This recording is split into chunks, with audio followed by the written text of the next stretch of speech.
and welcome to the very first SciComm Nexus podcast. I am your host, Esther, and I'm a student broadcaster. I am also a science enthusiast, and we are here bringing you a lot of scientific conversations. Of course, I'm delighted to guide you through another series of interesting conversations covering science and how science tries to bridge the gap between society. Joining me this moment to discuss about a very important topic titled, Why Are Scientists Struggling to Tell Their Story? We have a visionary and a planner right here with us. His name is Mr. Victor Abba. He is the lab manager, Center for DNA Forensics and Criminal Investigation. Now, he will be joining me to talk about the different struggles scientists go through when it comes to communicating their scientific discoveries and findings. Now, to begin, we will first start by asking why, when we say scientists are struggling to tell their story, what exactly do we mean, and why should the average person care? Okay, what it means is that scientists have the capacity to do research, find solutions that could help mankind, that could help the society. Okay. Science could do a lot of work, but being able to communicate the results, the outcome to the larger society in a way that they would understand, see the value of it in their day-to-day lives is an entirely different thing. Okay. We scientists are trained in the technical aspect. We are trained to understand how to do the research, and we kind of like live in a world that an everyday person does not really have insight to. Okay. So being unable to communicate our findings, being able to communicate that research and the outcomes and what is discovered to the society can sometimes be filled with a gap in between the scientist and the everyday individual. All right, now I'm going to move on straight to the next question. Now, why do you think many brilliant scientists struggle to communicate their research or their discoveries to the general public? Why do you think they keep struggling to do that? Well, by training, most scientists are trained to present their research, write articles, even their writings, their communications to peer-reviewed audiences. That is, people who are in the business. So we are naturally trained to communicate our science research, our outcomes to other scientists. Because of course we want other scientists to be able to validate what you've done. Your findings, to be able to say if it's true or not, if it's valuable and if it makes a difference, basically. So being trained to communicate that makes it difficult for the ordinary person to understand, because sometimes translating from science to everyday language can make you lose accuracy, can make you lose the exact comment you're trying to pass across. Okay. So we are trained to communicate science, basically, through scientific language. And sometimes the everyday person cannot see the reality of how that affects their life. And then you can say maybe they are not paying attention or really care about it. Okay, you said something about scientific language. I mean, this has happened to many of us many times. I mean, we've all experienced it. So 1 minute, especially for non-scientific people or folks, so if 1 minute moment you're speaking with a scientist, and then the other minute you're just following, you're just communicating. It's just the whole scientific jargon thing. Now, do you think scientific jargon is is a big barrier? Because of course it's a barrier. Do you think is that much of a barrier between science and society? And how do you think scientists will be able to communicate their complex ideas without, while navigating this barrier? Okay, first, jargon is key because sometimes being able to communicate using the scientific language, what we call jargon, helps us to keep in context, in keeping with what we've discovered. But at the same time, people have short attention span. So just like you said, if they don't understand what you're saying, then they are lost. So one of the ways to bridge that gap, because it's an enormous gap that we've struggled with for years up until now, we're still struggling with that gap, is being able to translate scientific discoveries, scientific learnings from the complex scientific languages into everyday use of language. Sure. And that is being able to somehow take that and relate it with what people can relate to.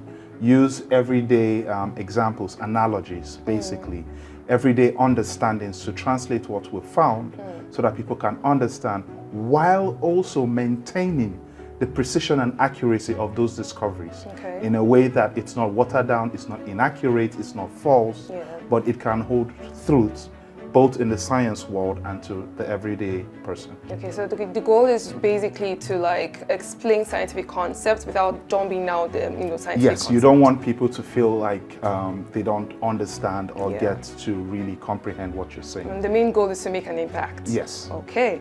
All right, moving forward. Now, what do you think, like for example now, scientists are adequately trained within the technical aspect of, the whole finding out information in the discovery. Now, do you think scientists are adequately trained to engage with the public, or is science communication still a missing skill in scientific education? Well, largely it is, because the primary goal of science is solving problems. Yeah. And the primary people who are going to criticize what you've discovered to ensure that it is true, to ensure that it can actually bring the change that you require it to bring, those people need to understand it in scientific terms. Indeed. So generally, scientists aren't trained to communicate. It's a gap. And they need to undergo such training. They need to get more involved in the space of communicating science in a way that it can be understood by the ordinary person. Okay. We want science to be broken down where people care about what you're saying, because there is a risk that if people don't care about what you're saying, there's a difficulty for them to buy into the scientific solutions that you're presenting. When we talk about environmental issues, till today, global warming is a big problem because the everyday person cannot buy into the scientific understanding of what we're talking about in global warming. Yeah. So there are campaigns to try and break it down so people understand. We have such difficulties in say, pharmaceuticals, for example, where people hear that there are vaccines. The first reaction is always a pushback. Indeed. Because the real understanding of how vaccines work is not properly communicated to the everyday person. And he's wondering, what are you putting in my system? Yeah. What are you asking me to take? Indeed. They could, over years, they may have understood the concept of drugs, but for many novel and new discourse coming up, not many people buy in because they do not understand. And science, the onus is on scientists and the science community to find ways to communicate adequately what they are trying to get across to the general public. I couldn't agree more, because when we look across universities in Nigeria, we see every single year universities continue to produce graduates. I mean, and before you become a graduate, you must have gone through research projects and stuff. Yeah. But then at the end of the day, I feel like there's a need for scientific communication in the curriculum, because it's one thing to carry out project work, it's one thing to carry out a research, and there's another thing to actually communicate these findings to the public. People, so that they can be even adopt it and use it in solving real day-to-day life problems. Yeah. Indeed, indeed. Thank you very much for that. That was a very interesting perspective. Yeah. Now, moving forward, when scientists don't tell their stories, who fills the gap? Because we understand that nature and extension do not appreciate what they call it. A vacuum. I'm telling you, exactly that's the word. I'm just trying to find it. Now, when scientists refuse to tell their stories, who fills the gap? And how does this contribute to the misinformation and public distrust in the society? Okay. When scientists and science generally, the community doesn't communicate its findings properly, obviously you're going to have other people filling in the gap. Anybody who hears a story will pass the story based on his understanding, based on his perspective, based on his limited understanding of science, basically. Yeah. So misinformation, gossips, storytelling that are not factual, facts that cannot be verified, usually fills the gap when science doesn't communicate properly. Let's take, for example, during the COVID-19 pandemic, right? There was so much misinformation because the scientists were all in the lab while other people were controlling the narrative to the general public. Yeah. So when we do not take science communication seriously, misinformation becomes the order of the day, gossip, storytelling, things that are not factual, things that have no facts. And we know that we're in the social media age where all of that travels so quickly. And before anyone in the science field comes to put up a rebuttal, a lot of minds are already made up. That's true. So it is the role of scientists to learn exactly, always get ahead of the problem. Always come out to say, this is what we're trying to do, this is the realistic idea behind it, and this is how the solution is going to help us from day to day. I couldn't agree more. But then you see, we are, just like you mentioned earlier, we are in a digital age. I mean, one TikTok video can just go viral, and then Yes. it carries a lot of misinformation. Most of the time, you see social media, doing more harm than good to Yes. society. So it is important for scientists and researchers to come out with their discoveries and say, oh, this is what we found, so that misinformation will not be the order of the day. Exactly. I agree with you. Now, moving on to my next question. Now, like I said earlier, we live in a digital age. Do you think platforms like social media will help scientists reach wider audiences, or do you think they create new communication challenges? Well, I think it has its pros and its cons, yeah, like anything you does. think about in existence. Yeah, it would help. It will go a long way to help us communicate it. I mean, we're already using it in science education, basically. Yeah. As an educator, you must know that. Indeed. That we now bringing in things like video games, we bring in cartoons, we have things on YouTube, we have Indeed. all these tools trying to help young scientists have better understanding on the concept of science. Yeah.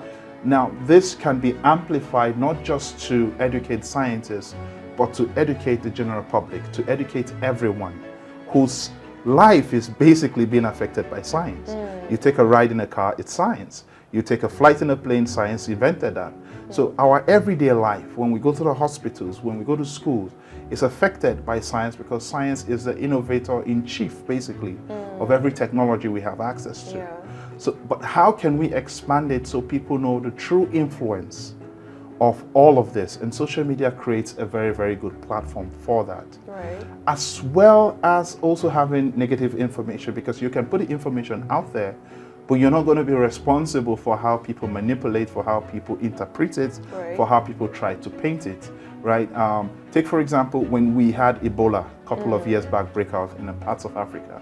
It went viral that people needed to use salt and water to take the Goodness, bath. don't say. And there were people who were explaining it scientifically, which Yeah. was not true.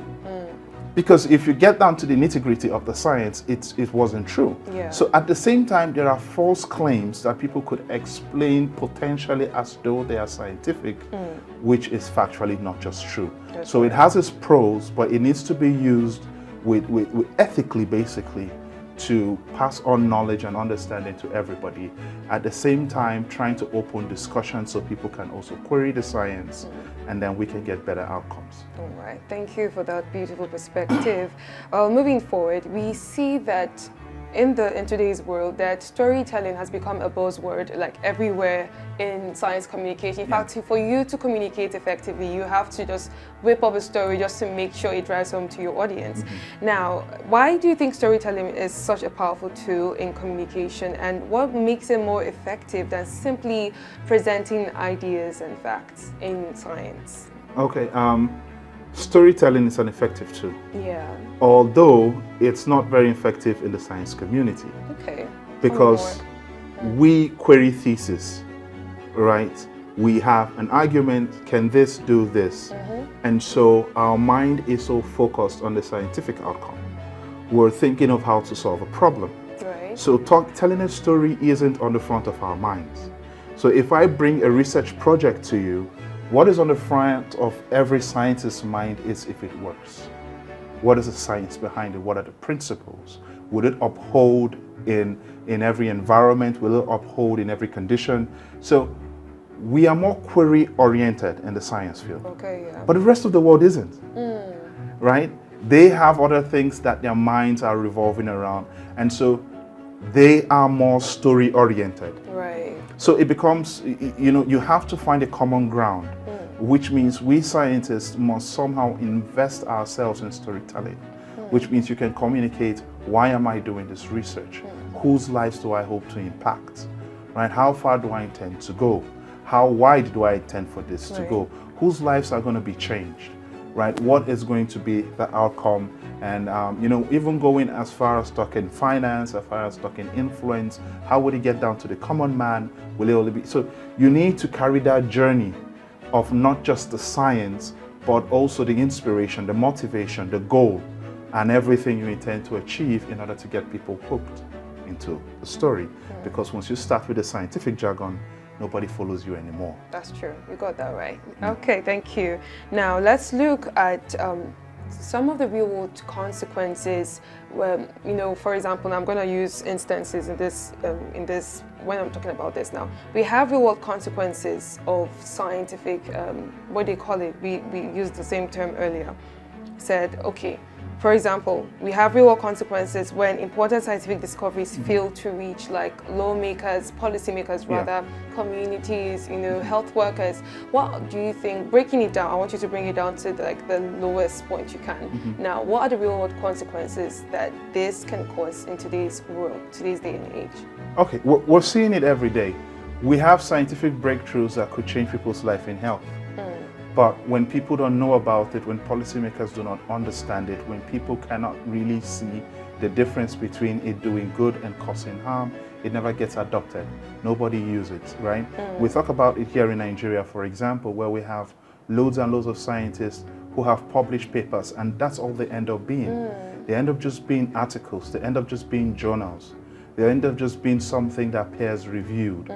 But it's never adopted to actually effect the change that it was designed for. Every research, everything we do in science is designed to bring about change. But when nobody pays attention to it, then it gets overlooked. There are multiple solutions. Like if you check down through history, even in the science field, there were times we say one scientist discovered something, and then we found out what he discovered was actually what a scientist 20 years before his time was trying to say, but couldn't really communicate it. And so because of that, things get ignored, changes don't get made, lives don't get saved, right? That the reality is when misinformation guides the conversation, then a lot of positive change that we could latch onto goes unheard of, goes unattended to, goes unimplemented. It doesn't get used. These are real world consequences when science is not properly understood, especially when due diligence has been done in such research or development or discoveries that has been put forth. All right. Now let's look at this. I'd like you to give a real life, a very practical, advice or recommendations to scientists listening to us today, myself included. Now, what practical steps can we begin taking to become better communicators even before receiving formal training? Okay, we can learn to become better public speakers. Right. Being able to communicate with people in everyday English, in everyday language, in very common terms. We should be able to write both scientifically and then basically like almost anybody else would write. We must be able to break down complex terms into simple language and be able to write it, be able to say it, be able to describe it. We should be able to put pictures in the minds of people about what we're trying to achieve. So even though you're not going through formal training, these are things that you can learn along the way to be able to communicate beyond your peers, beyond the scientific room, either through writing, through public speaking, through journals or written articles like in publications that we have, weekly editions and all of those. We need to expand the scope beyond communicating our findings to the science community alone, and then find the right language to do that. We can explore art, we can explore creative works, we can explore a whole lot of things, right? But let me just give an example.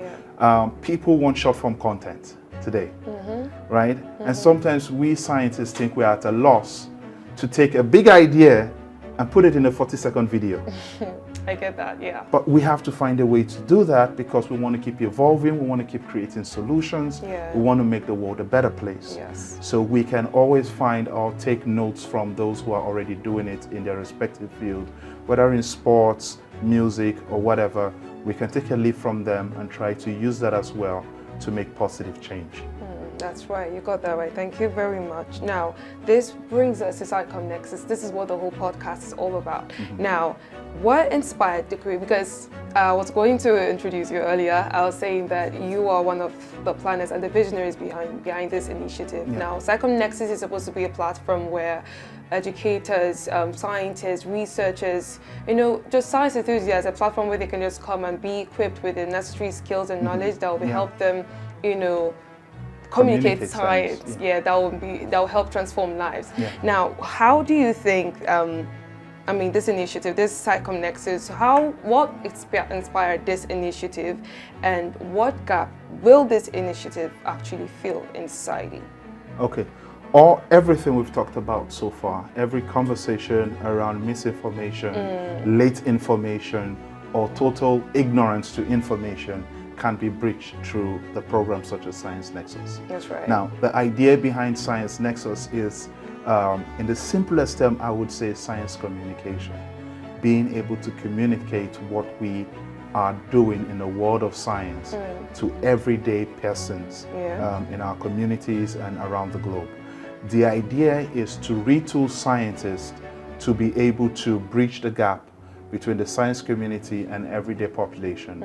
We want to bridge that gap, we want to close that gap so that every science discovery can be easily explained, easily understood, easily adopted, and easily implemented. So the goal of Science Psychom basically is that we want to teach scientists how to use, be it from social media platforms to creating content, to be able to use technology in, say, animations and all whatnot, to be able to communicate in such a way that not only scientists understand, but everybody can take a look at it and say, oh, I get what you're trying to do. Well, thank you very much. And there you have it, guys. You see, it's not just restricted to just scientists or researchers. No, we're looking at students, teachers, educators rather. Yeah. We're looking at even just being researchers. Researchers, yes. As long as you just love science and you want to communicate effectively, this platform, this initiative is the one for you. And now, for someone who is considering attending Psychom Nexus, why would you encourage them not to miss this opportunity? Well, first of all, it's the first of its kind in Nigeria. It's one of the first approach to also adding a new tool in the field of science to ensure that we are not just, in the science world, we know each other. We know this scientist, that scientist, but the rest of the world do not know us. That's right. This is an opportunity to put your work out there. This is an opportunity to leave a mark. It's an opportunity to say, this is what I've done, and this is how much of an influence it has on each and everybody's life.